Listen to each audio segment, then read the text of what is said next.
Doctor, buenas tardes. Buenas tardes, doctor. ¿Qué tal? ¿Cómo Buenas está? tardes. ¿Qué tal? Buenas Prenda su tardes, cámara doctor. para vernos, por favor. ¿Qué tal? Prenda su cámara para vernos.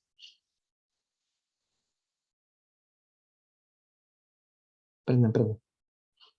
Si no están dormidos, están echados en su cama. Ya saben que el que no prende le pongo falta.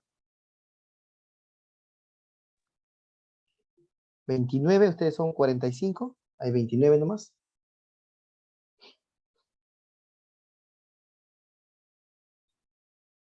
Llevan 32. Prendan su cámara. Ya, escúchenme. Para la próxima semana, que tenemos clase, ya no la pude hacer el domingo porque iba a ser imposible copiar, grabar la clase en una aula y de ahí que se pasen el link, ¿no? Ya mejor, cada aula con su clase. Ya listo. Ya así quedamos. ¿Ya? Ortiz Coronel Araceli, ¿qué pasó? ¿No estás? Cielo Yomali, prende tu cámara. Daniela Alexandra, Elizabeth Díaz, Coronel Céspedes, Leslie Brigitte, prendan su cámara. Doctor, buenas tardes. Yo tengo esto activado dos equipos, por lo que mi internet está Ya. fallando. La mía también. Sí, por También. favor. Voy a Ya. estar en ambos. ¿Quién es? Cielo Campos. Sí. Ya. Eva Carolina Ramón, prende tu cámara. Doctor, Elizabeth disculpe, Díaz buenas Castro. tardes. Yo ¿Qué estoy tal? en dos Buenas tardes. dispositivos. En este dispositivo estoy con cámara encendida. ¿Quién es Ramón? No, Coronel Céspedes Miguel. Coronel. Ya. Cielo, Coronel, Leslie. Fernando Javier, prende tu cámara. Leslie, Fernando. Ya, escúchenme. Para la próxima semana, la próxima semana yo ya no les voy a decir que prendan cámara, ustedes van a aprenderlo solitos. ¿Está claro?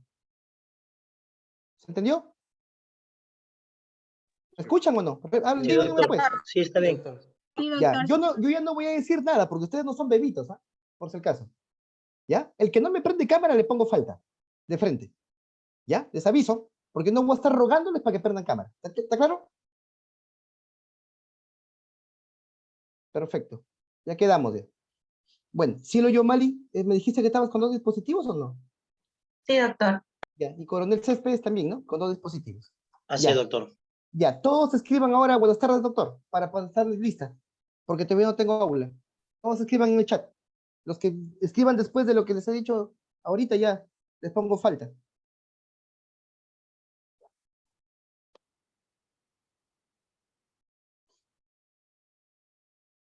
Ya, todos escriban ahí. Son 39 que tienen que escribir.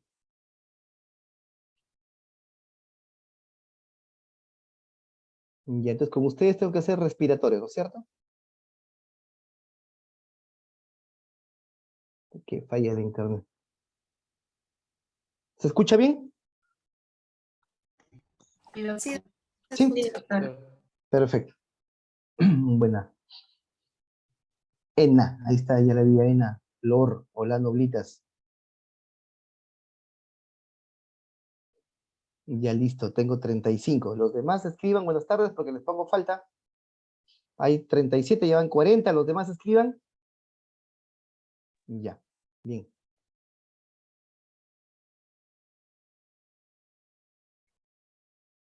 ¿Se ve? Estoy grabando, ¿no?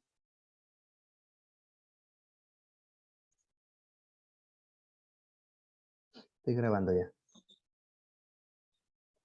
37. Los demás que han llegado tarde, escriban buenas tardes porque les pongo falta. Allá, hay dos dispositivos, ¿no?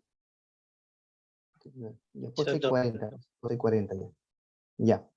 Listo, bien, vamos a empezar, ¿ya? Así que tomen atención, por favor, porque la clase es bien larga. En la mañana la he hecho con el grupo del primer grupo y la verdad que he acabado, pero corriendo. ¿Ya? He acabado corriendo. Así que, por favor, traten de escuchar. Y cualquier cosa que tengan que preguntar, pregunten. ¿Ya? Bien. Ya está, por si acaso, la diapositiva ya está en su aula subida. Si lo quieren ver, ahí está en su aula. Las diapositivas, así que escuchen, por favor.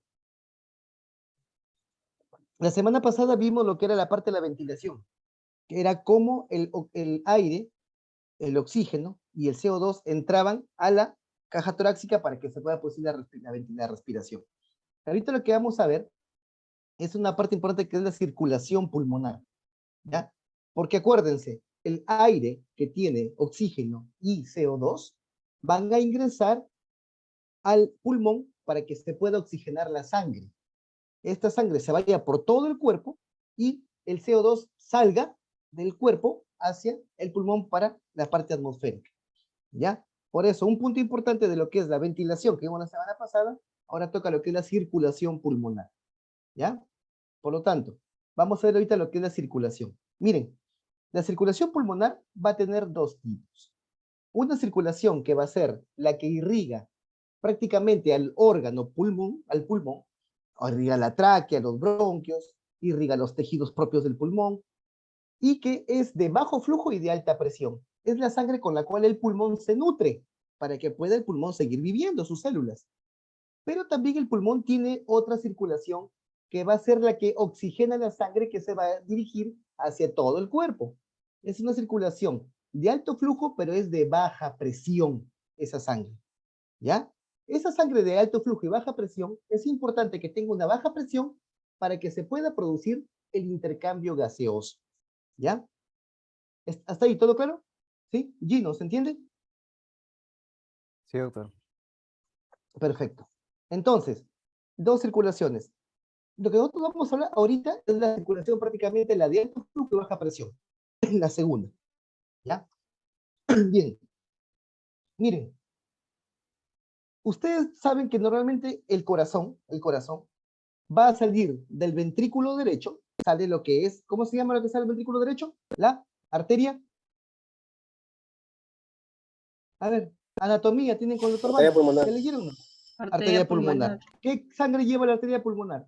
¿Oxigenada o Sangre desoxigenada? desoxigenada. Oxigenada. La arteria pulmonar sale para dirigirse por los ilios al pulmón derecho, al pulmón izquierdo, para llevando sangre venosa, sangre desoxigenada, ¿sí? Y luego regresa por medio de las venas pulmonares, ¿a qué aurícula? ¿Derecha o izquierda?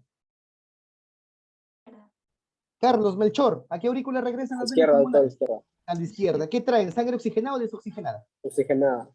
Sangre oxigenada. Clásico. Ya no repito más porque eso es parte de la anatomía. Aparte va a haber arterias que van a irrigar los vasos bronquiales, ¿sí? Se denominan vasos bronquiales, que van a irrigar toda la parte de lo que son los bronquios hasta la dicotomía final de la que es la parte respiratoria y los demás tejidos que circundan el pulmón, ¿sí? Y todos esos vasos sanguíneos es aproximadamente entre 1 a 2% de toda en lo que nosotros decimos el gasto cardíaco del cuerpo. Esta sangre cuando regresa en forma de venas va a caer en la aurícula izquierda. Por lo tanto, la sangre de la aurícula izquierda tiende a disminuir su saturación, porque va a haber sangre venosa que le llega también, ¿sí? Y aparte de eso existen lo que son los vasos linfáticos. Los linfáticos que salen del pulmón, acuérdense que los linfáticos llevan linfa, llevan linfocitos, que son la defensa del cuerpo, para sacar las noxas de los alveolos y también para llevar proteínas o lípidos, ¿a dónde? Al conducto torácico derecho. Una simple revisión de la parte anatómica de lo que es el inicio de lo que es la circulación pulmonar. Ahora, ¿por qué les dije que era de baja presión? Baja presión. Miren, ahí está el corazón, con sus 4 cavidades.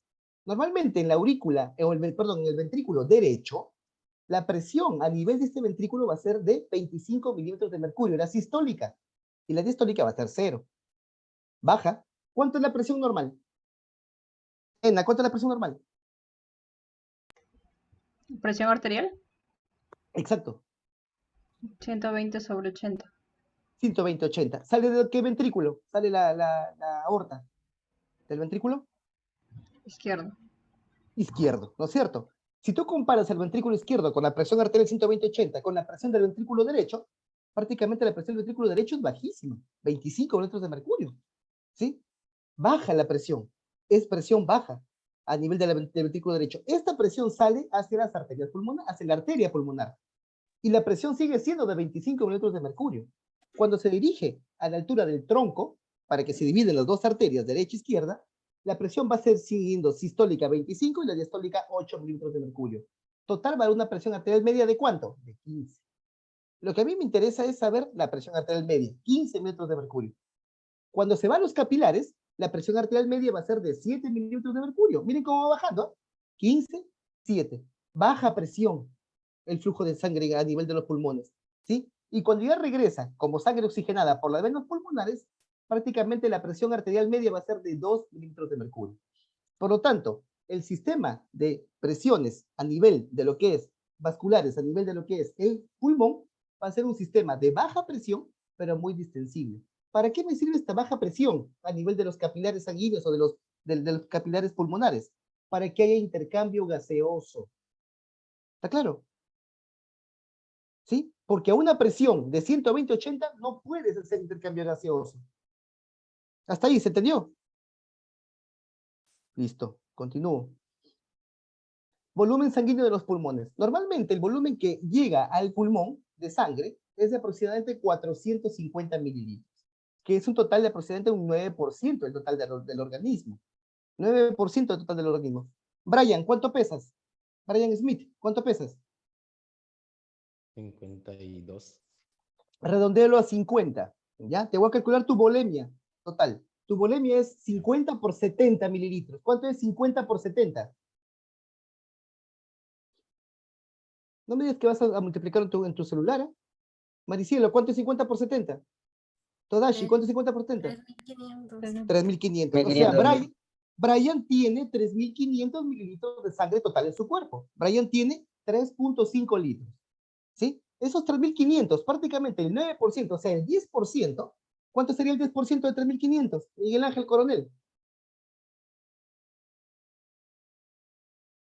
Ah, 350. 350 mililitros del doctor Brian es la que se va a su pulmón, aproximadamente. Por su contextura, por su peso que tiene este Brian. ¿Ya? Entonces, eso es aproximadamente lo que tendría Brian. El 9% del total del organismo se va al pulmón. ¿Sí? Y ese 9% va a estar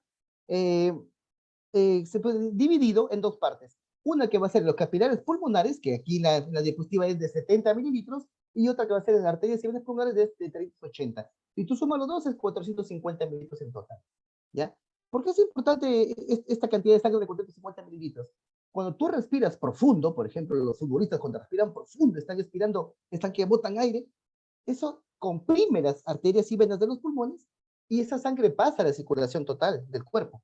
Por lo tanto, ese reservorio de sangre que tenemos en los pulmones a veces nos ayuda frente a un paciente que tenga una disminución, una pérdida sanguínea, puede ayudar el pulmón para regenerar esa cantidad de sangre que necesita el cuerpo. ¿Se entendió? Perfecto. ¿Qué pasa con la hipoxia tisular? En el pulmón van a haber zonas donde no hay oxigenación. Van a haber zonas donde no están bien ventilados los alveolos. Cuando hay alveolos que no están bien ventilados, el pulmón, que es muy inteligente, ¿qué hace el pulmón? Sus vasos sanguíneos van a cerrarse en las zonas mal ventiladas para que se abran en las zonas que están bien ventiladas. ¿Ya? Para que sean bien ventiladas. Eso se llama la respuesta frente a la hipoxia tisular. Es lo que va a hacer el pulmón, normalmente. ¿Han visto ustedes el partido del Perú que ha jugado con México el día sábado? ¿Han visto cuando corren los futbolistas y no se cansan? ¿Por qué? Porque ellos tienen todos sus alveolos abiertos. No es como nosotros tenemos solamente un 70% de alveolos, el resto está cerrado. Esa zona que está cerrada, nuestro cuerpo está haciendo respuesta a la hipoxia para poder oxigenarnos. En una enfermedad también, ¿sí? También se produce eso. Por ejemplo, en los pacientes que tienen COVID, cuando está mal ventilados los alveolos, las zonas que están bien ventiladas van a abrirse para que pueda haber intercambio gaseoso y suplir la de las zonas que no están bien ventiladas. ¿Se entendió esta parte? Perfecto. Gradiente de presión hidrostática sobre el flujo sanguíneo pulmonar. ¿Qué significa la palabra estática? Gilda, Yaira, Sarpán. ¿Qué significa estática? Porque esto tiene que se llama la... A ver, ¿qué significa estática? Gilda. Doctor, ¿me escucha? Claro. ¿Cómo te escuchas? Es el efecto de las fuerzas sobre los cuerpos rígidos que se No. encuentran Dime haciendo un término más. ¿Qué significa estática? ¿Que está? quietos. Quieto. Está quieto, pues. No está en movimiento, pues. ¿Sí? No está en movimiento. Y la otra es la cinemática, ¿no es cierto? ¿Se acuerdan de física? No, cinemática y estática. ¿Sí? ¿Y qué significa hidros? Elena, Eleán, del Rocío Vázquez. Significa hidros. Yanela, ¿qué significa hidros? ¿Cómo dijo, doctor? Se le Uy, escuchaba hijita, ve, entrecortado. ya estamos en Navidad ya. Yacet, ¿qué significa hidros? Agua. Agua. ¿Qué cosa quiere decir la presión hidrostática? Quiere decir la presión del agua que está inmóvil, parada, estática. ¿Está claro? Es lo que quiere decir la presión hidrostática. Por eso dice una persona en reposo, que está en reposo. ¿Sí? Por ejemplo, les pregunto, acá está mi jarrita con mi café, que estoy tomando acá yo. ¿Sí? Esta jarrita con café, acá tengo café, tengo por lo menos una media taza. Esta taza, usted, el agua que está ahí, ¿pesa o no pesa? En mi café, en mi taza. ¿Qué dicen? Hablen. Miguel, ¿pesa o no pesa? Sí, claro. Pesa, ¿no es cierto? Cuando un líquido está en reposo en un recipiente, ese líquido va a pesar. Entonces, la sangre que está en los pulmones, háganse idea que el pulso como una bolsa que tiene sangre, pesa. ¿Ya? Ten cuidado con tu audio, hija. ¿Ya? Pesa. Entonces, por lo tanto, vamos a ver el gradiente de presión hidrostática sobre el flujo sanguíneo pulmonar. Normalmente, la presión hidrostática es la cantidad de sangre que está estática en los pulmones, en una paciente que está en reposo. Y esa presión va a pesar el agua. Por lo tanto, en reposo, el flujo sanguíneo va a ser menor en los ápices y va a ser mayor en las bases pulmonares, por la presión que empuja, el peso que tiene la sangre en esas zonas.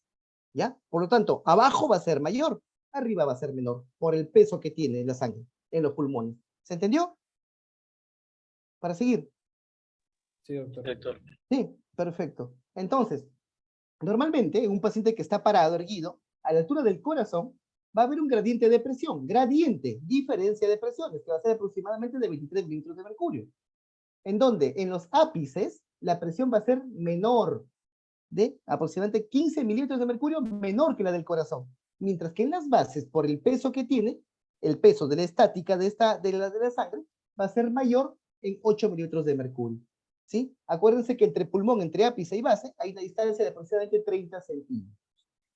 ¿Ya? Entonces va a haber un gradiente de presión, donde en la parte superior va a ser menor y la parte inferior en las bases va a ser mayor la cantidad del peso. ¿Ya?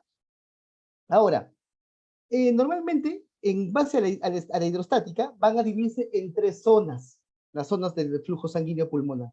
¿Sí? En la zona 1 va a ser aquella cuando las arterias, no digamos arterias porque no son arterias, digamos el capilar pulmonar. Cuando el capilar pulmonar va a estar prácticamente, va a ser menor su flujo que la presión de aire que tiene el alveolo. Por lo tanto, lo colapsa en la zona 1. En la zona 2, el flujo va a ser intermitente. Colapso y se abre, colapsa y se abre, colapsa y se abre. O sea, va en contra de lo que es la presión alveolar cuando se abre. Y en la zona 3, el flujo va a ser continuo. ¿Por qué? Porque va a haber mayor presión. Acuérdate lo que te acabo de explicar. En las bases va a haber mayor presión. Si tú te das cuenta, en esta diapositiva de lo que es el flujo de las 3 zonas, del flujo sanguíneo pulmonar, la zona 1, la zona 2 y la zona 3, es prácticamente la zona 2 es la que va a estar en los ápices y la zona 3 es la que va a estar en las bases. ¿Se entendió? Hablen, pregunten de una vez, antes de que pase la diapositiva. Brian, ¿se entendió? Maricielo, are you understand? ¿Puede Mercy, volver a Jacqueline, repetir, doctor? ¿cuál parte quieres que te repita de nuevo? La zona 1. La zona 1 va a ser cuando va a haber, prácticamente no hay flujo sanguíneo, porque la presión del alveolo es mayor. Lo comprime al vaso sanguíneo, lo aplasta, lo colapsa.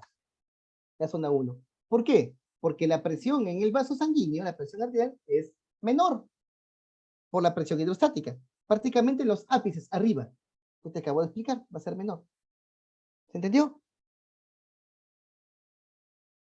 Sí, doctor, gracias. El pulmón, normalmente el pulmón se va a oxigenar en la zona 2 y en la zona 3, prácticamente. En la zona 1 es prácticamente cuando hay algún tipo de enfermedad. Por ejemplo, ustedes alguna vez las mujercitas normalmente toman medicamentos para no tener bebés. ¿Cómo se llaman esos medicamentos?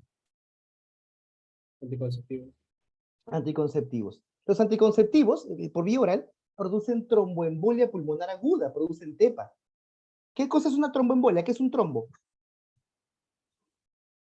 ¿Quién me dice? Formación de un coágulo. Una De un formación de coágulo. coágulo. Si ese coágulo está tapando un capilar pulmonar, porque es tromboembolia pulmonar aguda, lo tapa, no va a haber flujo sanguíneo. Al no haber flujo sanguíneo, se colapsa. Zona 1, en enfermedades, mayormente. La zona 2 y 3 son prácticamente las que van a hacer el intercambio en el pulmón. ¿Ya? Por eso, en la zona 2, que va a estar específicamente en los ápices, va a ser el flujo intermitente. ¿Por qué es intermitente? Porque este va a estar dado por lo que es la presión sistólica y diastólica. Durante la sístole, la presión va a ser mayor, 25 metros de mercurio. Y como en los ápices la presión sistólica es menor, como les dije hace ratito, la presión a nivel del pulmón va a ser baja para que pueda haber intercambio gaseoso. Abre el capilar. Pero en la diastólica, como es menor, es de 8, y la presión sistólica en los ápices es de 10, no lo abre, lo cierra. Por lo tanto, en sístole se abre y en diástole se cierra. En sístole se abre y en diástole se cierra. Por eso es que en la zona 2 el flujo va a ser intermitente. ¿Se entendió? Hable. Doctor, ¿qué significa ápices y bases? Ápices es arriba de los pulmones y las bases son abajo de los pulmones, abajo. Ah, ya, doctor. O ustedes le dicen, a veces le dicen apical. Apical arriba, ápices.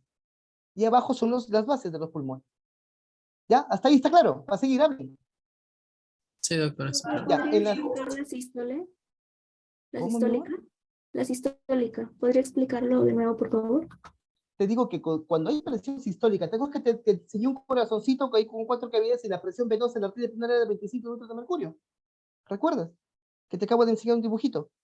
Esa presión, 25 metros de mercurio, en el pulmón, en los ápices, la presión sistólica es de 10 metros de mercurio. Como la presión sistólica es 25, abre, lo empuja, pasa sangre por el capilar, se infla el vaso sanguíneo.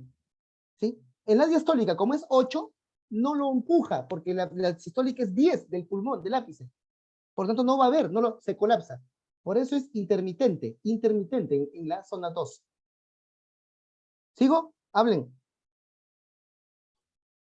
¿Sigo? Yanela, Mercy, ¿sigo? Sí, doctor. Maitsu, ¿sigo?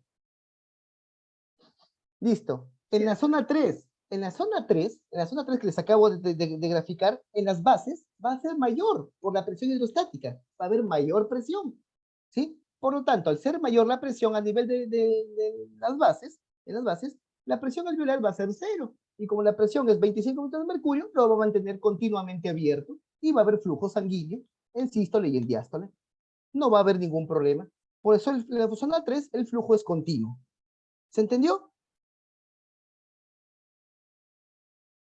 Sí, doctor. ¿Sí? Voy a retroceder acá para que lo vean mejor ahí. Entonces, en la zona 1, es cuando hay algún tipo de enfermedad. En la zona 2 es en ápices, la zona 3 es en bases. En la zona 2 va a ser intermitente. Se cierra y se abre, se cierra y se abre. ¿Por qué? Por la sístole y la diástole. ¿Sí? En sístole se abre porque la presión es mayor en sístole y en diástole se cierra porque la presión es menor. Y en la zona 3, como va a ser mayor la presión sistólica y diastólica, se va a mantener abierto el capilar pulmonar. ¿Está claro? ¿Sigo? Sí, doctor. Zona 2 Ya, es perfecto. en ápices, ¿verdad? Zona 2 es en ápices, así es. La 3 en ¿Ya? bases. Sigo. En las bases va a ser la zona 3. ¿Ya? Bien, sigo. Ahora vamos a hablar de los principios físicos del intercambio gaseoso. Ya les expliqué lo que es circulación, ya lo saben. Siempre tiene que ser presión menor para que pueda haber intercambio gaseoso. Porque acuérdense que los gases que van a entrar, oxígeno y CO2, tienen una presión también. Entonces tienen que ir en contra de esa presión arterial para que puedan entrar al capilar. ¿Se entendió? Agner, ¿se entendió? ¿Sí? ¿Sigo? Sí, doctor. Perfecto. Ahora vamos a hablar de qué son los principios físicos, ¿ya?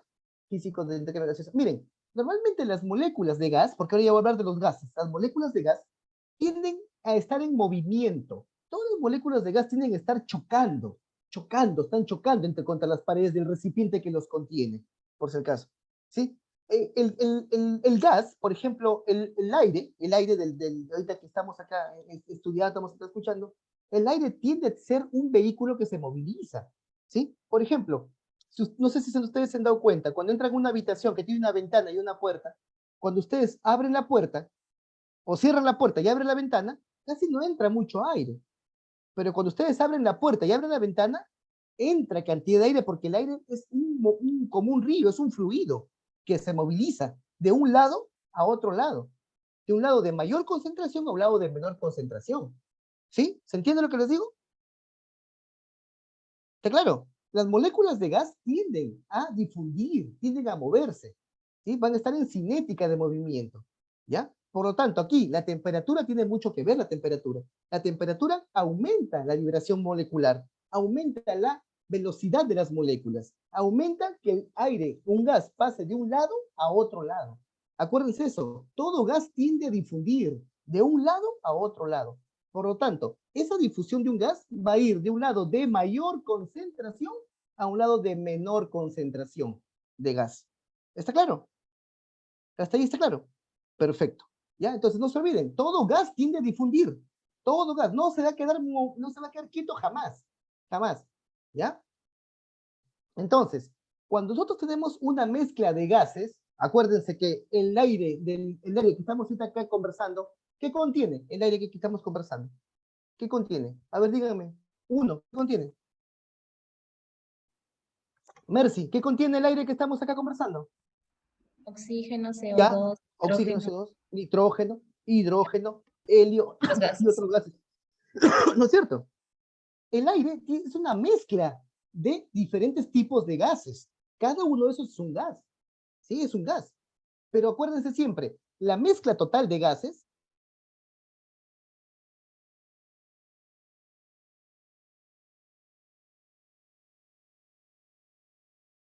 ya, por lo tanto, la presión viene a ser directamente proporcional a la concentración molecular del gas. La presión, ¿qué es la presión?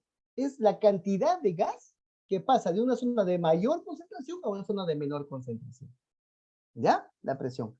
¿Y qué es la presión parcial de un gas? Es la velocidad. Como les digo, un gas se está moviendo de un lado de mayor a un lado de menor concentración. La presión parcial de un gas. ¿Ya? Pero siempre se mide la presión parcial de un gas solo. Puede ser de nitrógeno, de oxígeno o de CO2. Cualquiera de los tres. ¿Ya? Por lo tanto, a nivel del mar, y ahorita que estamos aquí en atmósfera normal, en una atmósfera aproximadamente, a nivel del mar, la presión del oxígeno va a ser de aproximadamente, ¿cuánto es la presión de oxígeno a nivel del mar? Brian, ¿cuánto es? 21%. 21, 0,21, ¿no es 21%. cierto? Entonces, al 0,21 va a haber 160 mililitros de mercurio de oxígeno. Eso es la presión que está acá afuera, ahí frente a tu nariz. Bien alta la presión. Esa presión es la que va a servir para romper y puede ingresar al flujo sanguíneo. Por eso la presión del flujo sanguíneo es baja y la presión del CO2, del oxígeno, es alta, para que pueda entrar en un vaso sanguíneo. ¿Ya? Pero ahora miren, si yo sumo la de nitrógeno del oxígeno, nitrógeno 600 más 160, me va a dar la presión total, que es un bar, o sea, una atmósfera que es de 760 milímetros de mercurio. Por lo tanto, en una mezcla, la presión total es la suma de las presiones parciales de los gases. ¿Ya? ¿Hasta ahí se entendió? ¿Está claro? ¿Sí? Gonzalo José, ¿se entendió? ¿Sigo? Sí, doctor. Perfecto. Entonces, cuando un gas está disuelto en líquido, ¿por qué voy a hablar ahora de líquido? ¿Por qué va a estar disuelto en líquido? Porque ya estamos entrando en lo que es la vía respiratoria. Y acuérdense ustedes que el alveolo tiene agua. Las células del alveolo tienen agua. ¿Cómo lo atraviesan? Esa zona. Entonces, ya tenemos que ver cómo el gas pasa en una zona líquida. ¿Sí? El gas en una zona líquida se va a comportar igualito como que estuviera en una zona no líquida, en el aire. Por si acaso, va a tener la misma cinética de movimiento, de un lado de mayor concentración o un lado de menor concentración. Va a recorrer una distancia siempre. ¿Ya? Por lo tanto, aquí vamos a ver lo que es el coeficiente de solubilidad del gas, porque ya estamos entrando en el agua, ¿sí? Y va a ser determinada por la velocidad de difusión, cómo se difunde en un líquido el gas. Cualquiera que sea, oxígeno, nitrógeno, hidrógeno, CO2, lo que sea. Hasta vapor de agua también es un gas, ¿sí? Y aquí tiene que ver lo que es la ley de Henry. La ley de Henry, ¿qué dice? Dice, la concentración de un gas en la fase líquida es directamente proporcional a su presión parcial en la fase gaseosa. ¿Qué quiere decir? Que el gas se comporta igual, tanto en la fase gaseosa como en el agua. Va a tener la misma el mismo movimiento, la misma velocidad, la misma cinética. ¿Ya? La ley de Henry. Esta que me dice de que la concentración de un gas disuelto en agua va a ser se divide entre el coeficiente de solubilidad del gas. Coeficiente de solubilidad, la velocidad con la que un gas difunde, ¿ya? En un líquido. Por lo tanto, el coeficiente de solubilidad, que va a ser la velocidad con que un gas difunde a una presión determinada, va a variar en los diferentes gases. Por ejemplo, acá el dióxido de carbono es de 0.57, su coeficiente de solubilidad en líquido, ¿sí? Si yo lo comparo con el del oxígeno, 0.024, Agner, ¿cuál es mayor? ¿El dióxido o el oxígeno? El dióxido sería. El dióxido es mayor, ¿no es cierto? ¿Sí? Por lo tanto, el CO2 es más difusible. Es 20 veces más difusible el CO2 que el oxígeno. Y el ser más difusible no necesita tener mucha presión para que pase de un lado a otro, del alveolo al capilar. El oxígeno sí, porque es menos difusible. ¿Se entendió? Hasta ahí. ¿Está claro? ¿Sí? ¿Sigo? Nayeli, ¿se entendió? Alexandra, Guerrero. Sí, doctor. ¿Ya? Entonces va a ser más difusible el CO2. Composición del aire atmosférico y el atmosférico. Cuando disminuye el oxígeno y el nitrógeno, va a ser por acción del vapor de agua. Mire, quiero que vean que este cuadrito, ¿ya? Miren lo que es el vapor de agua, ¿ya? Miren el valor del vapor de agua. Aquí en el aire, en el ambiente seco, que estamos ahorita conversando, en este ambiente que está en tu nariz, el vapor de agua va a ser 0. Pero cuando ingresa a los conductos respiratorios, el vapor de agua aumenta, va a ser el 47. Y en el alveolo, el vapor de agua va a ser también 47. ¿Ya? Vapor de agua, estoy diciendo, ¿ah? Vapor de agua. ¿Sí? Miren ahora el oxígeno. De lo que está afuera en 160 de dióxido de mercurio, miren cómo está en los conductos respiratorios, 150. Y miren el alveolo cómo está, 102.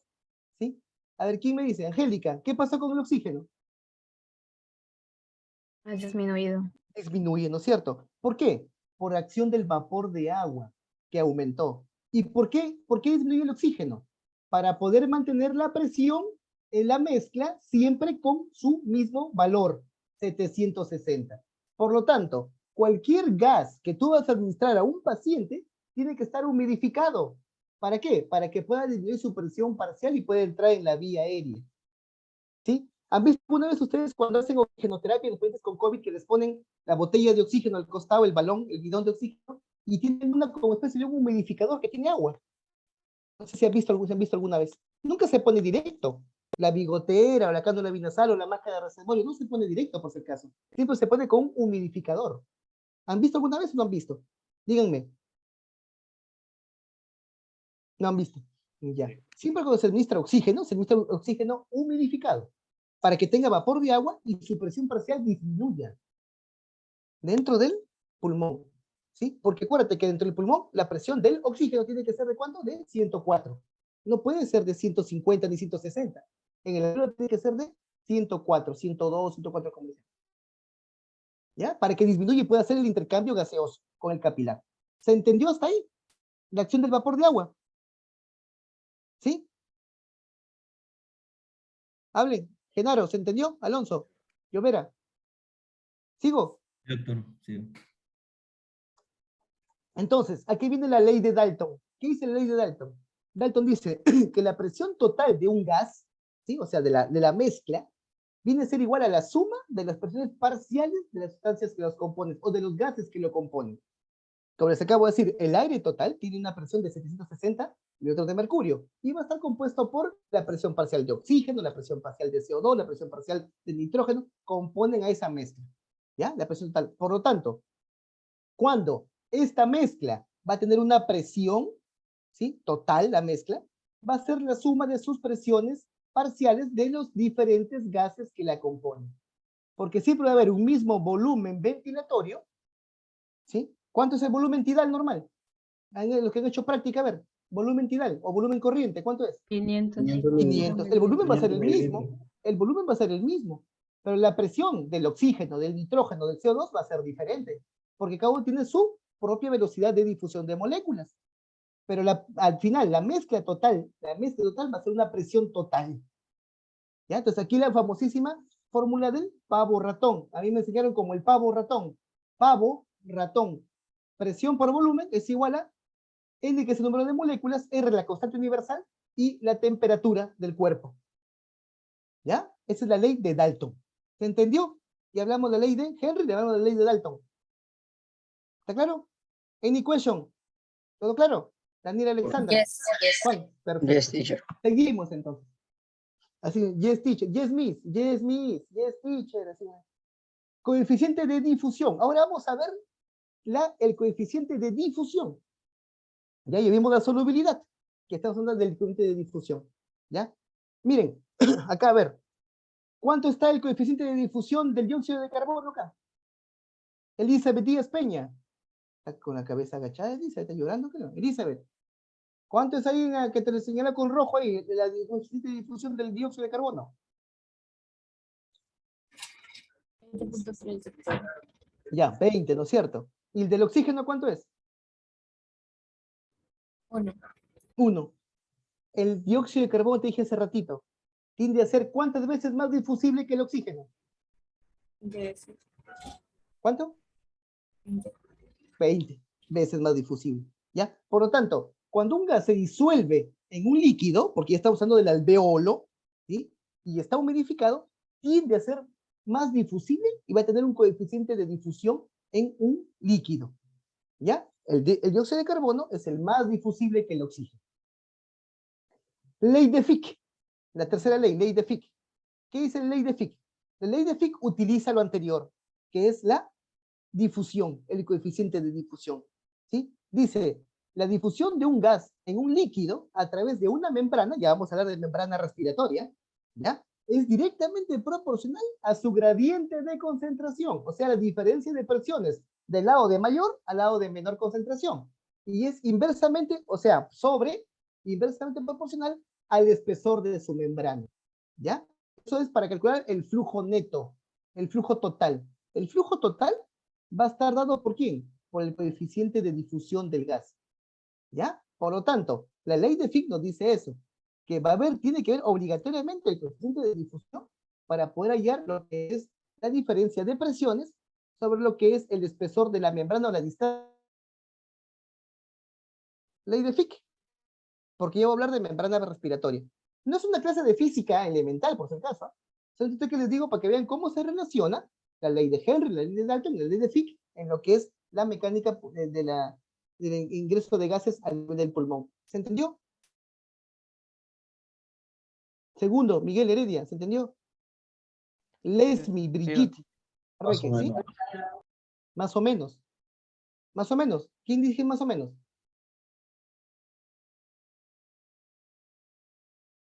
¿Quién dice? Hablen pues. ¿Quién dijo más o menos? Para explicarte. ¿Qué parte no entiendes? Para explicarte. Habla. Esta ley, profesor. Fernando, ¿se entendió o no?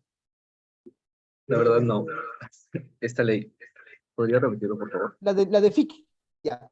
Se relaciona con lo anterior, con coeficiente de difusión. Se relaciona.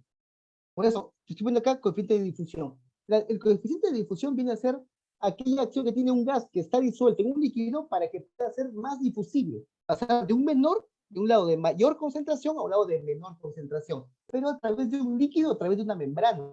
Ya está difundiendo el gas. Por eso la ley de Fick tiende a ver esa relación que hay en lo que es el coeficiente de difusión y va a la concentración del gas de mayor a menor, el gradiente, y la distancia que recorre en la membrana. ¿Se entendió? Habla, hijo, porque tengo que avanzar. Son como 70 diapositivas. Sí, profesor. Bueno, ya, a la hora que estudio, eso está en sus libros de Gaiton, por si acaso. A la hora que ahí busquen. Difusión, entonces, de un gas entre el alveolo y la sangre capilar. ¿Ya? Entonces, normalmente, los gradientes de presión, un gradiente de presión es la diferencia de concentraciones de un gas. De un lado de mayor a un lado de menor concentración. ¿Sí? Por ejemplo, Elizabeth Díaz Peña, ¿me escuchas o no? Elizabeth, Doctor, lo escucho. ¿me escuchas, mi amor? Ya. Si yo tengo acá en mi mano derecha un gas que está en 100, ¿sí? Y acá en esta mano izquierda está en 50, ¿cuánto será el gradiente el gradiente de presión? La diferencia, ¿cuánto es? 50. 50. ¿Sí? Le resta. De un lado de mayor a un lado de menor. Ese 50 es el que te moviliza las partículas de gas. ¿Se entendió? Ese es el que te moviliza las partículas de gas. ¿Ya? Ese es el gradiente de presión. Pero el gradiente de presión parcial va a estar dado por cada gas individual. Cada gas individual. Que entre como una mezcla, entra. Pero cada gas recurre. ¿Por qué? Porque unos salen y otros entran a la vía respiratoria. ¿Ya? Por lo tanto, si ustedes ven acá, por ejemplo, ¿cuánto es la presión del CO2 en el alvéolo? 40, es baja, porque es más difusible, menor presión. ¿Cuánto es la presión del oxígeno? 104, va a ser mayor. ¿Para qué? Para que el oxígeno pueda entrar al capilar pulmonar y el CO2 pueda salir. ¿Sí? ¿Cuánto es la presión del CO2 en el capilar venoso? 45, como es mayor, tiende a salir, porque acá es 40. Mayor presión, menor presión. Mayor concentración, menor concentración. Sale el CO2. ¿Se entiende? ¿Está claro? ¿Sí? Y acá, en el otro, el oxígeno, que está en 104, mayor presión en el alveolo. ¿A cuánto está acá el oxígeno? 40. Entonces pasa a el capilar porque hay mayor presión acá y acá hay menor presión. ¿Se entiende? Carlos Melchor, Mera, ¿se entiende? Sí, doctor. ¿Sí? Fernando, ¿se entiende? Sí, profesor. ¿Sí, Fernando? Ya. Entonces, miren, lo que yo quiero que se den cuenta es de un lado de mayor a un lado de menor presión. Va a pasar. ¿Sí? Al final, siempre se va a equilibrar con la misma cantidad.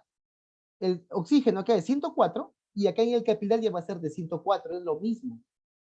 ¿Sí? Mientras que acá el CO2 es de 45, va a pasar para acá y va a quedarse en 40 y acá se va a equilibrar en 40. Lo mismo que en la parte alveolar, en la zona capilar. Sigo, hablen, ¿está claro? Sí, doctor. Sí. Sí, perfecto. ¿Ya? Entonces ahí están las presiones. Ahora, dice, concentración de presiones parciales de oxígeno en los alveolos. Miren, en el alveolo normalmente ya lo hemos visto, en el alveolo, el oxígeno es de 104 aproximadamente. Y eso es lo que tiene que ser fijo, no puede variar. Así tú te vayas en una zona donde hay mucho oxígeno, estás dentro de un avión que está presurizado, ¿sí? Hay mucho oxígeno, siempre la presión a nivel alveolar va a ser de 104. ¿Sí? 104, siempre va a disminuir, ¿ya? Y eso va a estar dado por quién? Por la velocidad de absorción del oxígeno y por la velocidad de entrada del oxígeno nuevo a los pulmones, ¿ya? Mientras que la del CO2, la presión del CO2 que hemos visto en el alveolo es aproximadamente de 40. Y también, esa presión de 40 también no puede variar, ¿ya? ¿Por qué? Va a estar dada por quién? Por la presión de oxígeno alveolar que aumenta y por la ventilación del paciente o de la persona que pueda aumentar o disminuir, ¿ya? ¿Alguna pregunta hasta aquí? Brian, Gino. ¿Alguna pregunta, Gino? Gino Julián, Castro. Todo claro. ¿Sí? Ya, listo. Cuando uno ventila, para eliminar las partículas de gas que están, necesitamos aproximadamente hasta 16 respiraciones para poder eliminar las partículas de gas. No se elimina en una sola respiración. Para eliminar todas las moléculas del gas que queremos, son 16 respiraciones. ¿Y esto va a servir para qué? Para poder controlar la ventilación. Porque si yo elimino todo el CO2 en una sola respiración, me voy a casi presión parcial. Mi capilar pulmonar se queda en cero también. Entonces, para mantener las presiones estables en el capilar, la ventilación se regula en base a la eliminación de las moléculas de gas o el ingreso de moléculas de gas hasta en 16 respiraciones. ¿Se entendió? ¿Está claro esta parte o no? Hablen. Al cielo. Ena. ¿Sí? Sí, Ena. Perfecto. Sí, doctor. Difusión de gases a través de la membrana. Membrana respiratoria. ¿Ya? La membrana respiratoria normalmente, y ustedes ya lo conocen, ya saben que va a estar en la zona respiratoria, va a estar prácticamente en lo que es el bronquiolo respiratorio terminal y lo que es los alveolos prácticamente, ¿no? Y el saco alveolar, ¿no? La membrana respiratoria va a tener sus partes y van a ser 6, aquí están. surfactante, el epitelio, la membrana, ya no voy a entrar en la parte de lo que es histológica, pero ahí están sus 6 partes que tienen la membrana respiratoria. Lo importante aquí es que haya sería el epitelio del neumocito, el espacio intersticial y el endotelio vascular, lo que va a atravesar, ¿sí? Y la membrana respiratoria tiene también su grosor, que es de 0,2 micrómetros de diámetro, su área superficial total, que va a ser de 70 metros cuadrados aproximadamente. Esa es el área que se utiliza para atravesar el gas, ya sea el oxígeno para adentro y el CO2 para afuera. Ley de Fick. Ley de Fick. Área de difusión en una distancia, en una membrana, el grosor de la membrana, la distancia, que va a recorrer para difundir un gas. ¿Se entendió? Gilda, ¿se entendió? Mercy, ¿se entendió? Hasta aquí, ¿todo claro? Perfecto. Ahora, acuérdense que los factores que influyen en la velocidad de difusión de un gas en la membrana va a estar dado por qué? Por el grosor de la membrana, que la membrana sea gruesa, ¿sí? Por el área superficial de la membrana, si disminuye o aumenta, como hay enfermedades que se pueden presentar, por el coeficiente de difusión del gas y por la diferencia de presión parcial del gas entre los lados de la membrana. Por lo tanto, cuando hay enfermedades que afectan el grosor o que afectan el área, va a haber menor difusión de gases y el paciente entra en hipoxia. ¿Sí? Por ejemplo, el COVID. ¿Qué afecta el COVID? ¿A qué altura afecta el COVID? Destruye la membrana, ¿no es cierto? La destruye, la fibrosa. Al fibrosar la membrana, no va a haber intercambio gaseoso y el paciente hace desaturación. No oxigena el paciente. ¿Está claro? ¿Hasta aquí? ¿Todo claro? Bien. Entonces, otro punto también importante aquí es el coeficiente de difusión, que les expliqué el coeficiente de difusión de los gases. El CO2 es 20 veces más difusible que el oxígeno y también es importante para atravesar lo que es la membrana alveolo capilar. ¿Ya? Capacidad de difusión de la membrana respiratoria. La capacidad de difusión de un gas se define como el volumen del gas que va a atravesar la membrana, pero en un minuto, en una presión de ¿cuánto? De 1 milímetro de mercurio. En un minuto a una presión de 1 milímetro de mercurio. Es así que la capacidad de difusión del oxígeno va a ser de 21 mililitros por minuto a 1 milímetro de mercurio. Y el CO2 va a ser de 400 a 450 mililitros por minuto a 1 milímetro de mercurio. ¿Ya? Durante el ejercicio, los que hacen deporte, los que les gusta hacer deporte y gimnasio, ¿sí? La difusión del oxígeno aumenta a 65. Y la capacidad de difusión del CO2 aumenta de 1200 se elimina más CO2. Y eso va a depender, ¿por qué? Porque aumentas el flujo sanguíneo pulmonar y aumentas lo que es la ventilación alveolar, principalmente. Capacidad de difusión de un gas. ¿Ya? Ahora viene lo que es el cociente de ventilación-perfusión. ¿Hasta aquí alguna pregunta?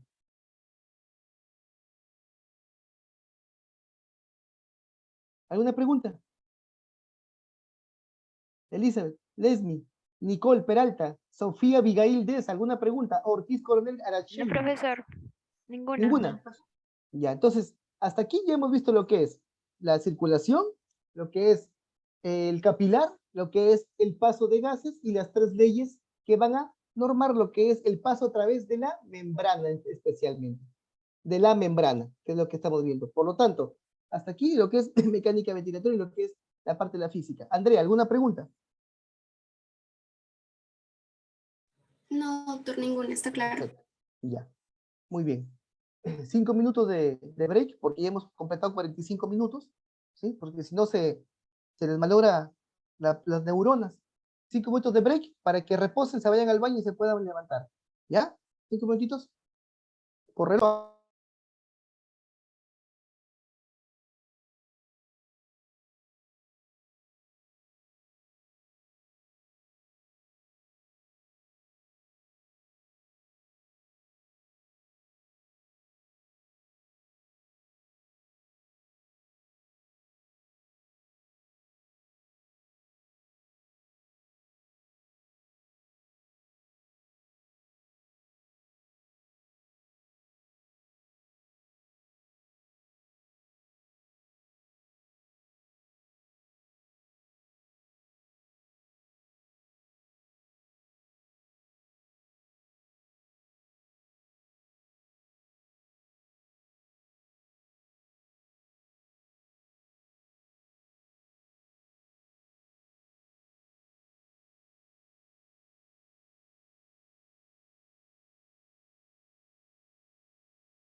Ya, ¿empezamos?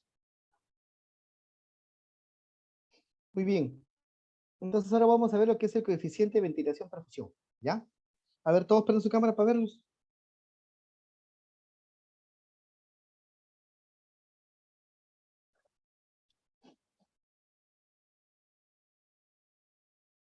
Ya. Muy bien. Coeficiente de ventilación-perfusión, ¿ya? Miren. Para hablar del coeficiente de ventilación-perfusión, primero tenemos que ver, sus siglas son ventilación arriba sobre Q, que es la perfusión, ¿ya? Normalmente, el coeficiente de ventilación-perfusión va a estar dado en tres fases, o en tres aspectos. El primero va a ser cuando la ventilación alveolar es normal y la perfusión es normal. ¿Se acuerdan de la zona 3 que vimos hace ratito? ¿Sí? Va a ser normal el coeficiente. Cuando la ventilación alveolar es 0, o sea, no pasa aire al alveolo, y la perfusión es normal, ¿sí? Por lo tanto va a ser 0. Y cuando la ventilación alveolar es normal, pero la perfusión es 0, va a ser infinito, porque división entre infinito va a ser 0, ¿ya? Las tres fases, vamos viendo una por una, ¿ya? Para que se pueda entender, ¿ya? A ver, primero, vamos a ver lo que es normal, Cuando la ventilación y la perfusión es normal, el cociente va a ser de 1. Por lo tanto, tanto la ventilación como la perfusión van a estar dentro de su rango normal. Es decir, va a haber paso de CO2, salida de CO2 del capilar hasta el alveolo, y va a haber paso de oxígeno al capilar arterial, ¿ya? Para oxigenar la sangre, ¿ya? Por lo tanto, mayormente la sangre oxigenada se va a dar con una presión atmosférica que está fuera, que va a ser de 149 aproximadamente de oxígeno, que empuja para que entre dentro del alveolo, que es 104. Y el alveolo, que es 104, baje al capilar arterial, que va a estar en 40, se equipare con 104 en el capilar pulmonar, ¿ya? Entonces, esta presión, este gradiente de presión, va a ser entre ¿quién? Entre la presión parcial de CO2 y oxígeno, entre el capilar, entre el alveolo y el aire atmosférico. ¿Hasta ahí? ¿Se entendió? DQ1. A ver, Nicole, ¿se entendió? ¿1? Sí, profesor. Sí, la 1, perfecto. Cuando el cociente va a ser 0. ¿Qué pasa con el cociente 0? Lo que va a pasar es que la ventilación alveolar va a ser 0, ¿sí? Y la perfusión va a estar normal. Por ejemplo, en un paciente que está con asfixia, que está atragantado con un trozo de carne y no le pasa el aire. ¿Qué pasa? ¿Qué sucede? Se corta la ventilación arriba. Al cortarse la ventilación arriba y no ingresa al alveolo, el aire atmosférico, lo que va a pasar es que la sangre que está desoxigenada, o sea, la sangre que está con 45 litros de mercurio y con 40 de CO2 y 40 de oxígeno, sus presiones parciales, se van a equiparar, a equilibrar con la del alveolo, ¿sí? Que antes era de 40, se va a equiparar con 45. ¿Por qué? Porque el CO2 tiende a salir del alveolo porque está de mayor presión a una zona de menor presión, ¿sí? Y el oxígeno, que está en 40, tiende a equipararse con el alveolo también, ¿sí? De lo que estaba en 104, va a equipararse a 40, ¿ya? Por lo tanto, en este caso, tanto en el capilar venoso como en el capilar arterial, todo se equilibra a las presiones del alveolo. Cuando se cierra arriba, cuando el paciente está que se asfixia, cuando está morado, por eso el paciente se pone morado, ¿por qué? Se pone cianótico, porque todo va a ser prácticamente sangre venosa en la perfusión, ¿ya? Es decir, aquí el equilibrio de presiones se va a dar entre el CO2 y el O2 entre el alveolo y el capilar, porque arriba está cerrado, no hay paso de aire atmosférico. ¿Se entendió? Hablen, para pasar al siguiente. Sí, doctor. Sí, doctor. Sí, perfecto. Cuando la ventilación-perfusión va a ser infinito, ¿qué sucede? Va a ser cuando la ventilación alveolar va a ser normal, pero la perfusión es 0, la perfusión. En este caso, la sangre que está desoxigenada, la sangre que viene por el capilar venoso, ¿sí? Ya no va a haber sangre. Al no haber sangre, el capilar va a ser 0 prácticamente. La cantidad de presiones parciales de oxígeno y de CO2. Cuando va a ser 0 y no va a haber ahí, se cierra el paso de CO2 y de oxígeno al alveolo. Entonces, ¿el alveolo con quién se equipara? ¿Con quién se equilibra el alveolo? Para que pueda seguir funcionando con la presión atmosférica, con el aire atmosférico. Entonces, el oxígeno que está en 149 afuera y el CO2 que está en 0 se va a equilibrar con la del alveolo. Por lo tanto, aquí el equilibrio va a ser entre el alveolo y el aire atmosférico. ¿Se entendió? Ena, ¿se entendió? Sí, doctor. Perfecto. Ya están las tres. De lo que es el índice, el cociente de ventilación perfusión, ya están las tres, expliqué las tres. ¿Ya? Ahora, este cociente de ventilación perfusión se va a dar en enfermedades. Como les digo, el primero, por ejemplo, un paciente que se asfixia, ¿no? ¿Sí? ¿Ya? Va a haber trastorno. El segundo, cuando no hay perfusión, por ejemplo, es un paciente que tiene una tromboembolia. ¿Ya? Uno que se cierra arriba de la ventilación, otro que está con tromboembolia. ¿Ya? Y ustedes verán en un paciente con COVID, ya verán qué sucede en el índice de ventilación perfusión. ¿Sí? ¿Ya? Entonces, ahora vamos a hablar de la difusión y transporte de oxígeno y CO2 del pulmón a los tejidos y viceversa, del CO2 hasta los pulmones. Esta parte facilita, por si el caso. Como ya entendieron lo que es las presiones parciales de difusión de un gas, acuérdense, de mayor concentración a menor concentración, tienden a moverse. Entonces, desde el aire atmosférico que está en 149 y 150, va a pasar al alveolo, y del alveolo pasa a la circulación, y de la circulación pasa a los tejidos. Y de los tejidos a las células, intracelular. ¿Ya? Entonces, voy a empezar con el oxígeno. ¿Ya? El oxígeno normalmente, acuérdense, la presión de oxígeno que hay en el alveolo va a ser aproximadamente de 104 milímetros de mercurio. Entonces, como en el extremo del capilar pulmonar va a estar en 40 el oxígeno, como hay mayor presión, pasa y se equilibra con el alveolo a 104. Y este extremo va a ser el que va a la circulación general. ¿Cuánto es el gradiente de presión? 104 menos 40 va a ser de 64 milímetros de mercurio. Ese es el gradiente que empuja el oxígeno del alveolo al capilar. ¿Ya? Y esto se realiza prácticamente en el primer tercio del capilar pulmonar. Es rapidísima el intercambio gaseoso. ¿Ya? Durante el ejercicio se hace 3 veces más la oxigenación por si acaso. En caso del CO2, allá. Esto es cuando se está yendo ya en la sangre arterial. En la sangre arterial, la saturación va a ser aproximadamente... ¿Hola? ¿Me habla? ¿Alguna pregunta? No, ya. Va a ser aproximadamente del 98%, ¿ya? Pero hay un 2% que viene de un flujo derivado. ¿Se acuerdan cuando les comenté de las venas que salían de los vasos, de los bronquios y llegaban a la aurícula izquierda? Se hace un shunt, una mezcla entre sangre arterial y sangre desoxigenada, ¿ya? Por lo tanto, va a disminuir la presión de oxígeno a 95 milímetros de mercurio, ¿ya? Luego de que el aire, el oxígeno, ha pasado a la sangre arterial, ¿sí? Esta se va a dirigir hasta el capilar tisular. Es decir, va a llegar con un oxígeno de 95 milímetros de mercurio, ¿ya?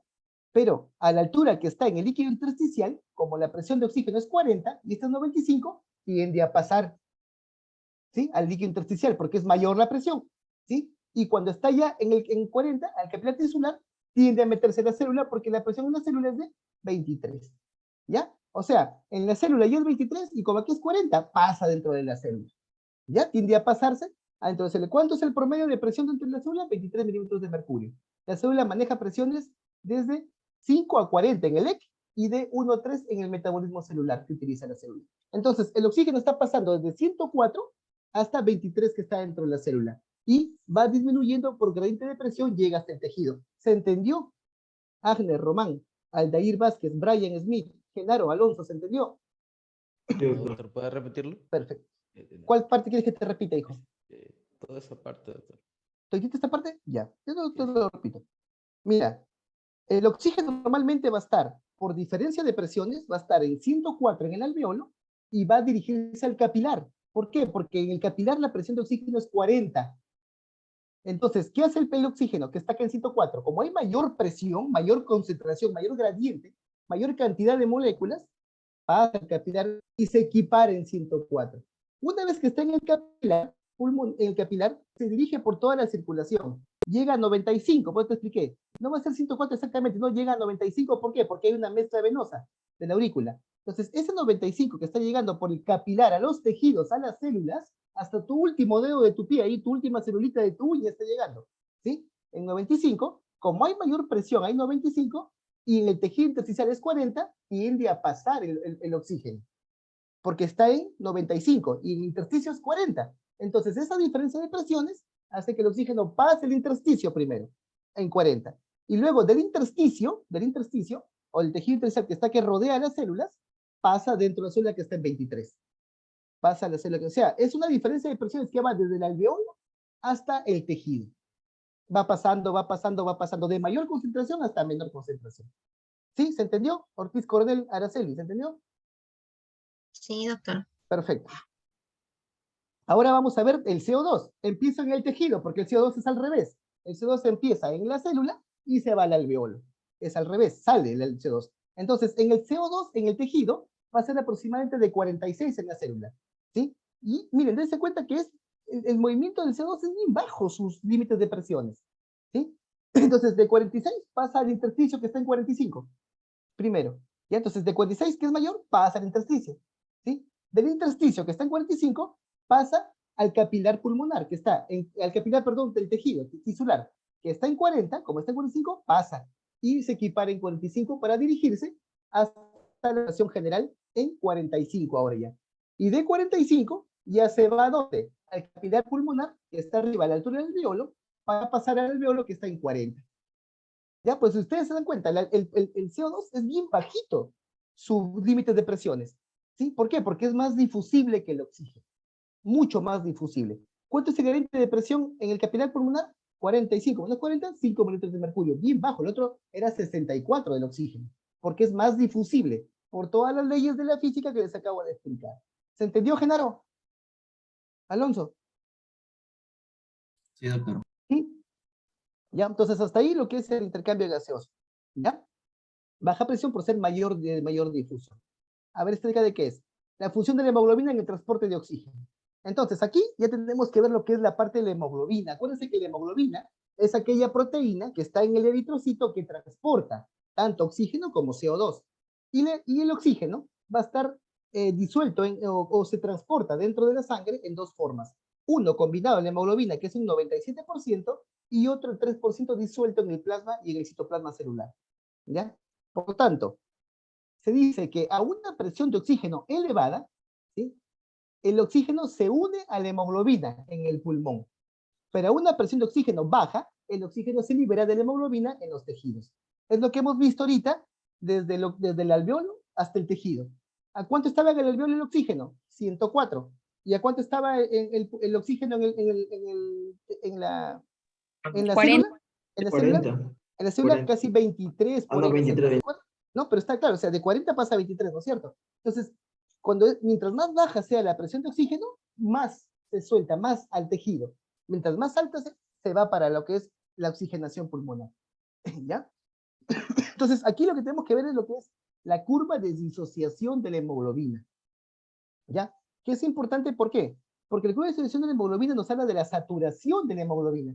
A mi grupo de práctica les expliqué con el oxímetro de pulso para que ellos vean cómo era la saturación de la hemoglobina, les expliqué a mi grupito de práctica, ¿no? Entonces ahí, sangre arterial sistémica va a estar a una presión de oxígeno de 95 mililitros de mercurio, con una saturación del 27%, mientras que la sangre venosa que está en los tejidos, su saturación va a ser del 75%, ¿ya? Entonces, por lo tanto, la saturación de la hemoglobina nos va a dar a decir que la hemoglobina en una zona va a liberar oxígeno y en otra zona va a recibir oxígeno.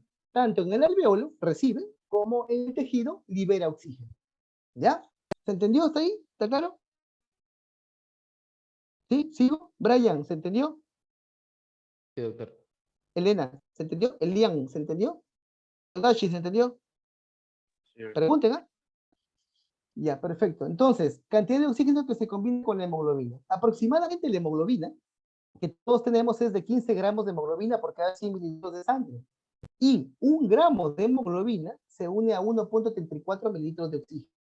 Entonces, si yo multiplico 15 gramos de hemoglobina por 1.34, aproximadamente esos 15 gramos de hemoglobina me van a transportar 20.1 mililitros de oxígeno, que es una saturación ¿al cuánto? Al 100%.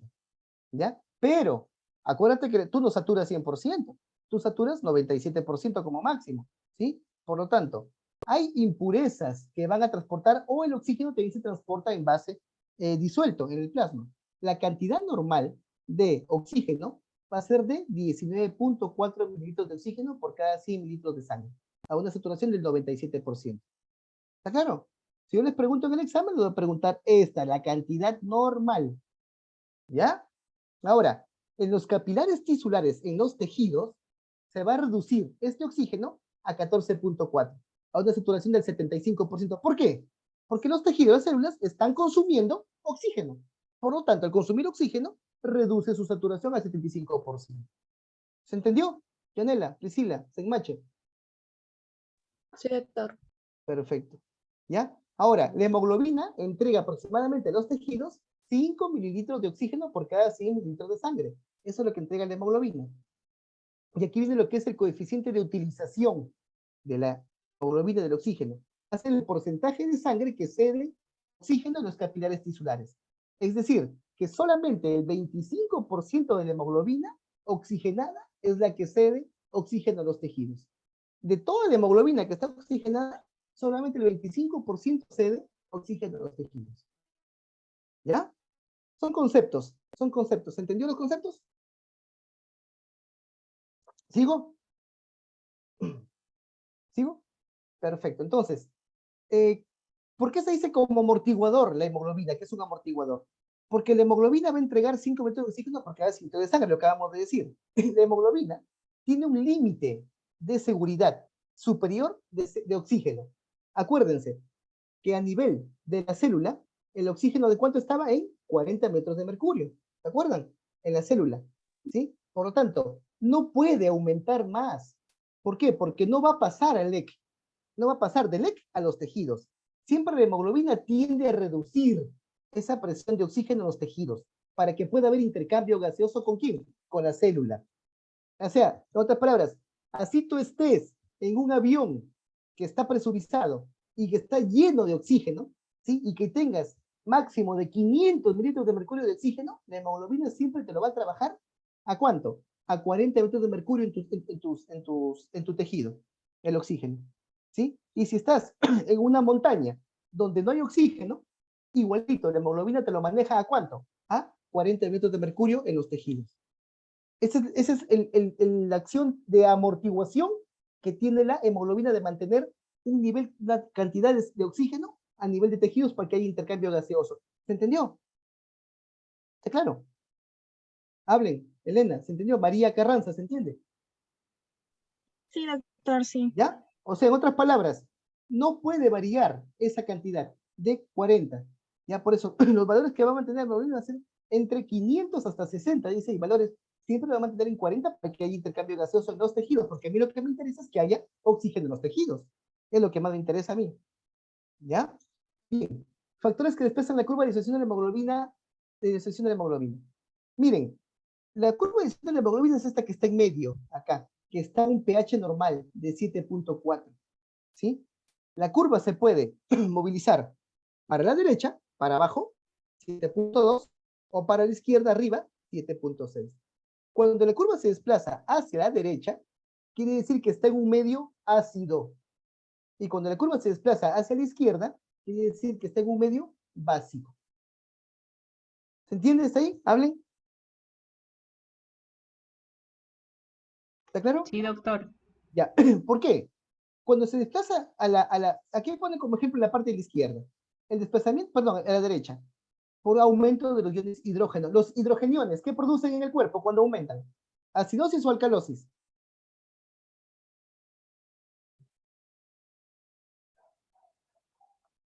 Nadie responde y ahora se quedaron callados todititos.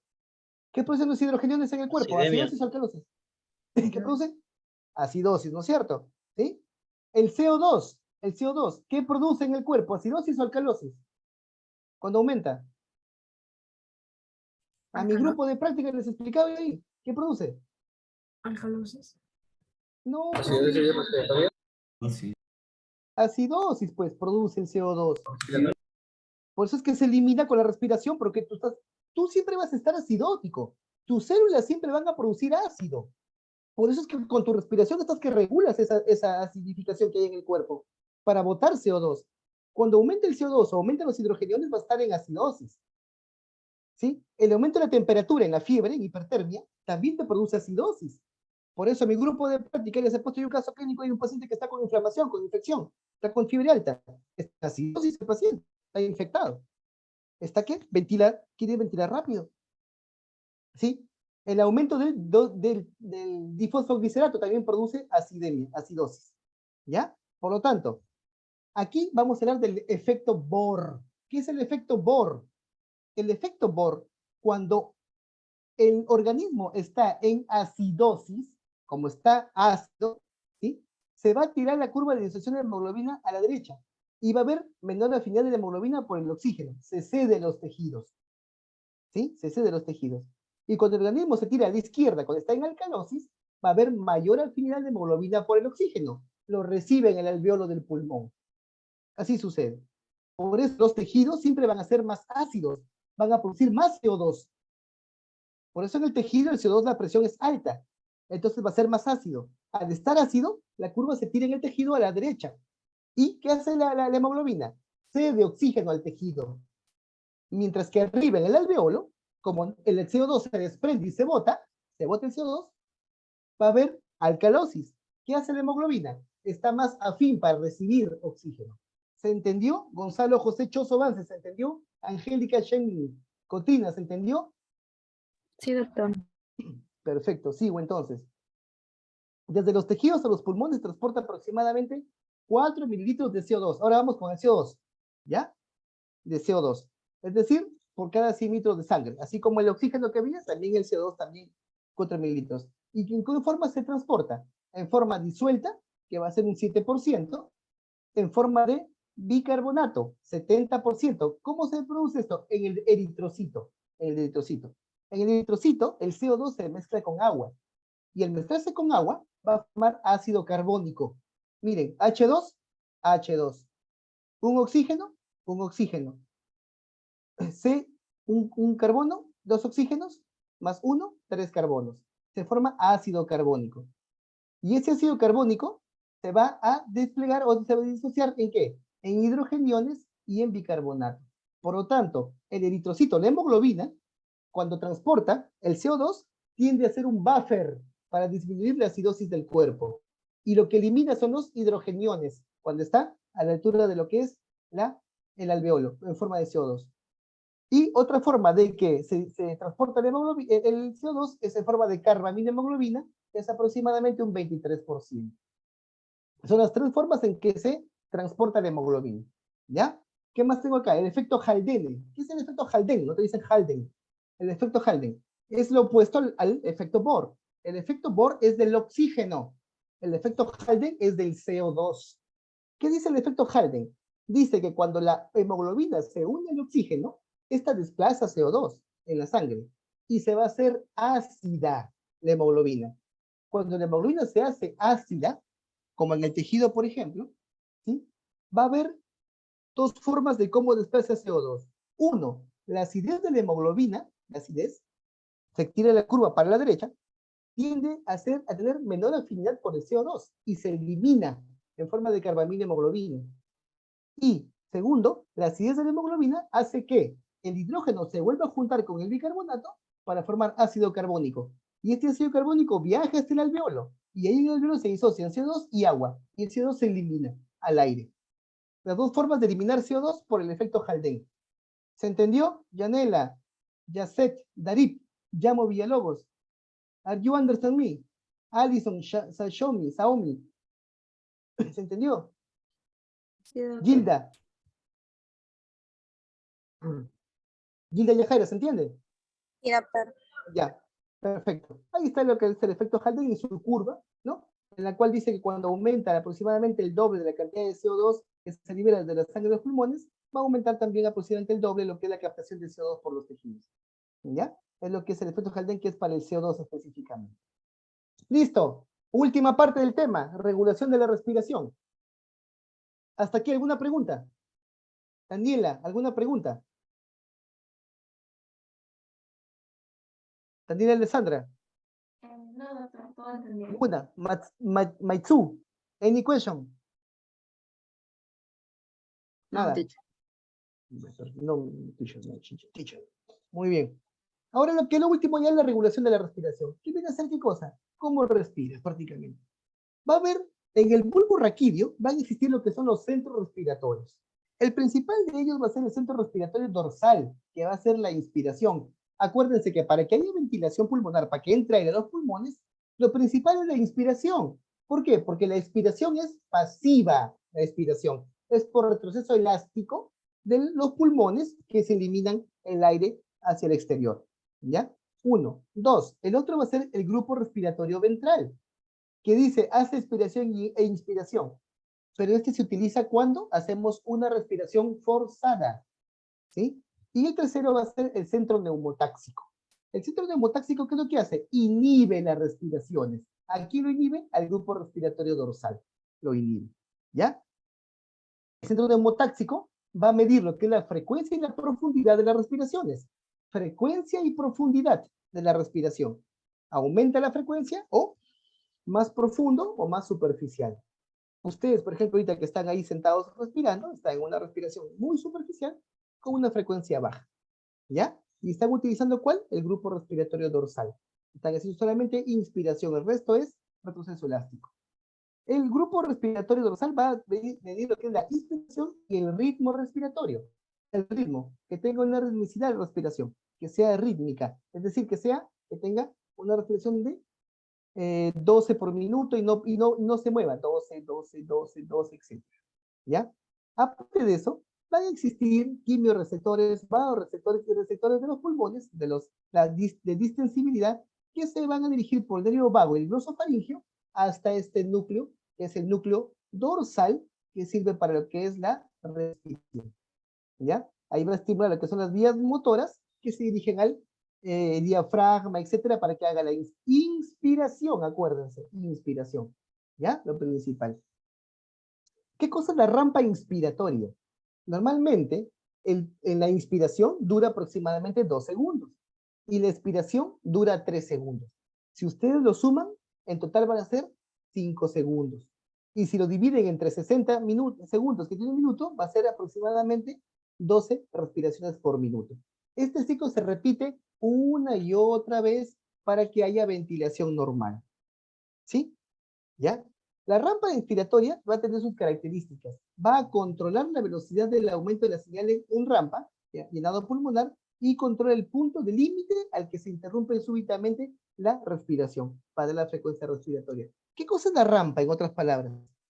Cuando tú respiras, estás respirando, tú insuflas, llega un momento en que el núcleo apnéustico, ¿qué es lo que hace? Lo inhibe al dorsal, para que diga, ya, ahí nomás, para, ya son 2 segundos, ahora que empieza la expiración. Esa es la rampa inspiratoria.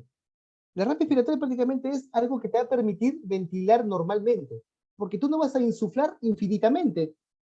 No puedes insuflar infinitamente, sino que llega un momento, a los 2 segundos, que solito se inactiva la acción de inspiración. ¿Ya? Sirve para controlar el llenado pulmonar. Y también te va a dar lo que es la frecuencia. Dime, Genaro, te escucho. Doctor, el que inhibe a la respiración, a la inspiración, ¿no sería el neumotáxico? El neumotáxico y el agnóstico, los dos. De aquí te voy a explicar. Ah, ya. ¿Ya? Okay. Bien. Ahora, el núcleo neumotáxico va a ser aquel núcleo, como lo dijo el otro Genaro ahorita, que va a controlar la rampa inspiratoria. ¿Para qué? Para inhibir lo que es la inspiración. Porque acuérdate que estamos hablando de los núcleos ventrales, dorsales, perdón, que hacen inspiración. ¿Ya? Entonces, el neumotáxico controla. Y al controlar, va a controlar también el llenado pulmonar. Entonces, el neumotáxico, ¿qué hace? Dice, oye, ya se llenó, ya para, ¡plic! Cierra, y empieza la expiración. Por eso, el neumotáxico, cuando se estimula demasiado, cuando está una señal débil, demasiado, aumenta la frecuencia respiratoria hasta 30-40 por minuto. Un paciente que tiene un problema respiratorio, ¿sí? Como en el caso que les he puesto yo, a mi grupo de práctica. Y cuando tiene una señal débil, aproximadamente puede respirar hasta 3-5 por minuto, que es lo mínimo que da un paciente cuando está con vida. ¿Alguna vez han visto un paciente agonizando? ¿Han visto una respiración boqueante alguna vez? ¿No han visto a nadie cuando tienen respiración boqueante? ¿Nunca han visto? ¿No? El paciente abre la boca, inspira por momentos, ¿sí? Su ventilación es bien baja, ¿sí? ¿Por qué? Porque el bulbo raquídeo siempre tiene que seguir respirando para eliminar CO2, así está inconsciente. Siempre va a estar respirando, ¿sí? ¿Y quién hace ahí? El neumotáxico. Hace respiraciones diferentes, como por ejemplo la respiración de Cheyne-Stokes o la respiración de Kussmaul, que son respiraciones acidóticas en un paciente moribundo, ¿ya? ¿Qué es lo que hace lo que es el núcleo neumotáxico, principalmente su función? Es limitar la inspiración, lo cierra, ¿ya? Ahora, el grupo ventral, que les dije el ventral, solamente participa cuando es una inspiración forzada. o expiración forzada, ¿ya? O sea, en otras palabras, cuando ustedes están haciendo un esfuerzo, ya sea ejercicio, ¿sí? O están que se asfixian y quieren respirar profundo, ahí entra el grupo ventilator en la parte ventral, ¿sí? Para forzada, porque va a haber inspiración y expiración. Y la expiración ya no va a ser el pasivo que se relajan los músculos, sino va a ser con fuerza de los músculos abdominales, los músculos de expiración forzada, ¿ya? Por lo tanto, ustedes ahorita que están ahí sentados escuchándome, algunos deben estar durmiendo en su cama, ¿sí? Están utilizando el núcleo ventilatorio dorsal. Y su neumotáxico que les dice, inhíbete, inhíbete, inhíbete. ¿Ya? El dorsal, en la respiración normal. El ventral es para forzada, ¿sí? El núcleo apnéustico, que fue lo que preguntó el doctor hace ratito, también inhibe la acción de rampa, también inspiradora, cuando el neumotáxico no funciona, ¿sí? Entonces ahí van a haber trastornos de enfermedades que a veces el neumotáxico ya no puede hacer y el amnésico entra a tallar ahí.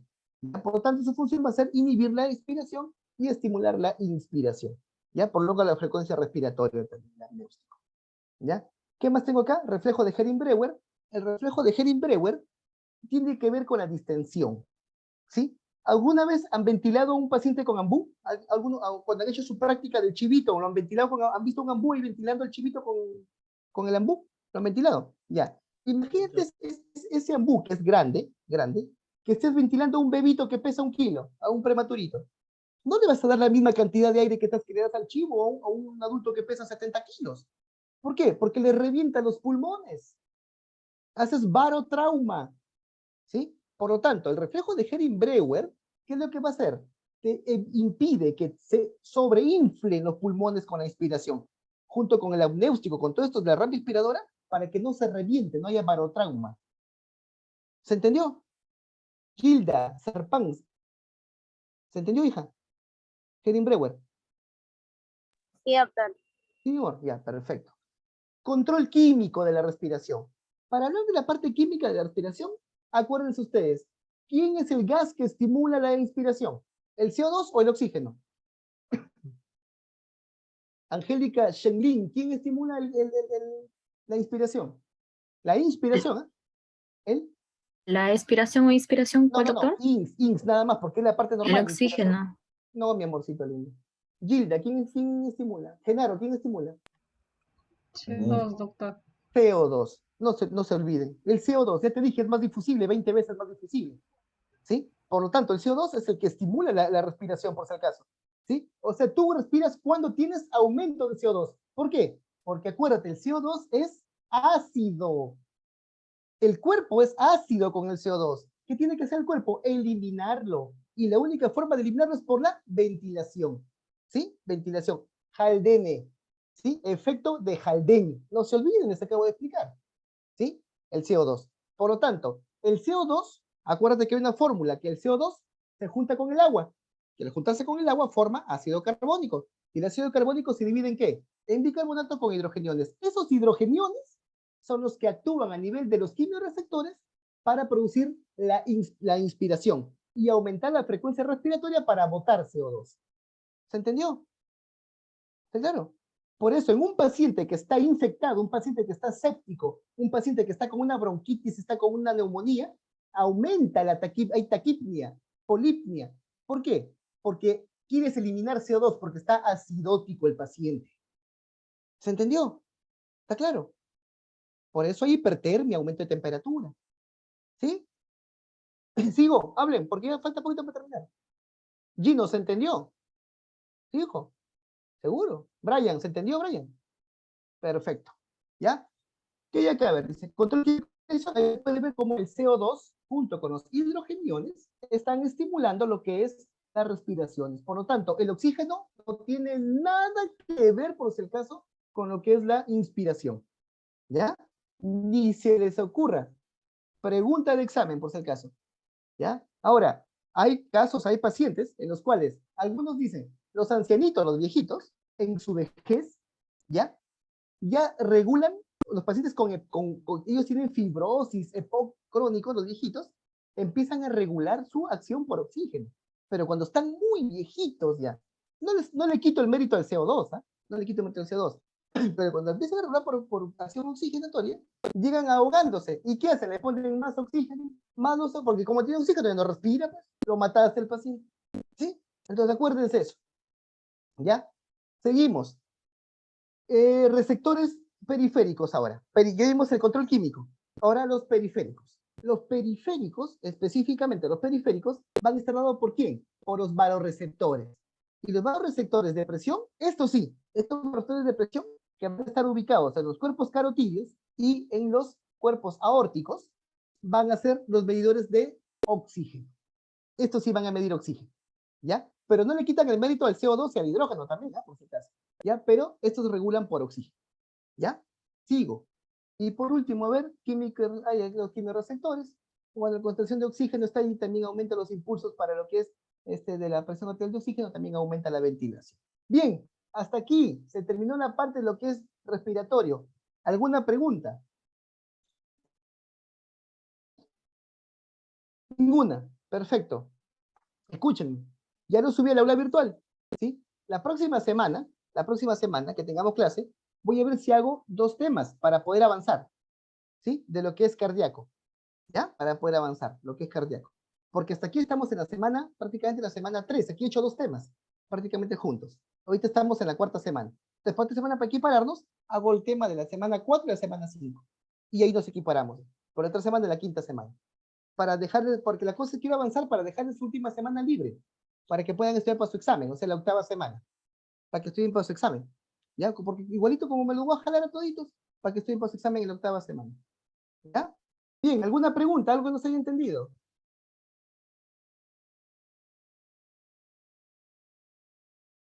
Hablen. ¿Dónde está Fernando Romaní? No lo veo, Fernando. ¿Ya se fue Fernando? Hola, buenas. Hola, buenas. Fernando, no pones tu cámara, Fernando, ¿por qué? Tú eres pintón, tienes tu pepa. Yo como quisiera tener esa pepa, para que me vean. Y yo todo canoso, viejo. Y prendo mi cámara. Y tú con esa pepaza. Pon tu cámara, Fernando. Bueno, Fernando, ¿alguna pregunta? ¿Se entendió? Usted también es guapo, profesor. ¿Se entendió? Fernando, ¿se entendió? ¿Sí? Sí, profesor. ¿Hijos? Ya, perfecto. Listo. Bien. Listo. ¿No hay ninguna pregunta? Nada, perfecto. Listo, entonces. Quedamos para la próxima semana. Ya son 4:10, yo tengo que ir a clase con el grupo 1. Listo, nos vemos entonces con mi grupo mañana. No, el viernes con ustedes, ¿no? El viernes. Con mi grupo el día viernes. Y ya estamos entonces en contacto. ¿Ya? Listo, Gracias, doctor. escúchenme. Buenas tardes. Todos escriban ahí buenas tardes. O gracias, doctor, y para la lista. Porque siempre hay alguno que llega tarde, alguno que... para ponerle tardanza o falta. ¿Ya? Listo. Escriban ahí. Listo. Listo, muchachos. Ya cumplí con ustedes. En el aula virtual vi que el doctor, creo que el doctor Cavill les ha dado una clase y visto, no me parece. ¿Ustedes creen que he visto una clase? ¿Con cuál? Sí, fue Sí, la sí, primera. nos dio una doctor. clase. Porque programa del 6, pero no. ¿Y quería ver grabación de grabación? ¿O solamente No la la programó? puso. Solo la programó. Ujú. Solamente la programó, ¿no? Ahí he visto. Y quería ver la grabación y dije, ver más o menos lo que era de lo que es la física, pero no había la grabación. Bueno, de todas maneras, si la consiguen su clase, doctor Coaguila, revísenla. En la parte de lo que es la física de la respiración, revísenla. ¿Ya? Para que tengan ahí algún conocimiento si pueden. Sí, porque acuérdense que a la hora del examen vamos a poner preguntas todos. Y puede ser que lleguen preguntas del doctor Coaguila también. ¿Ya? Listo, doctores, me voy. Nos vemos, Aldair. Cuídate. Chao, cielo. Chao, Fernando. Hasta luego, doctor. Hasta luego, doctor. Hasta luego, Cuídese, doctor. profesor. Cuídese. Hasta luego. Nos vemos. Hasta luego, doctor. Hasta luego, doctor.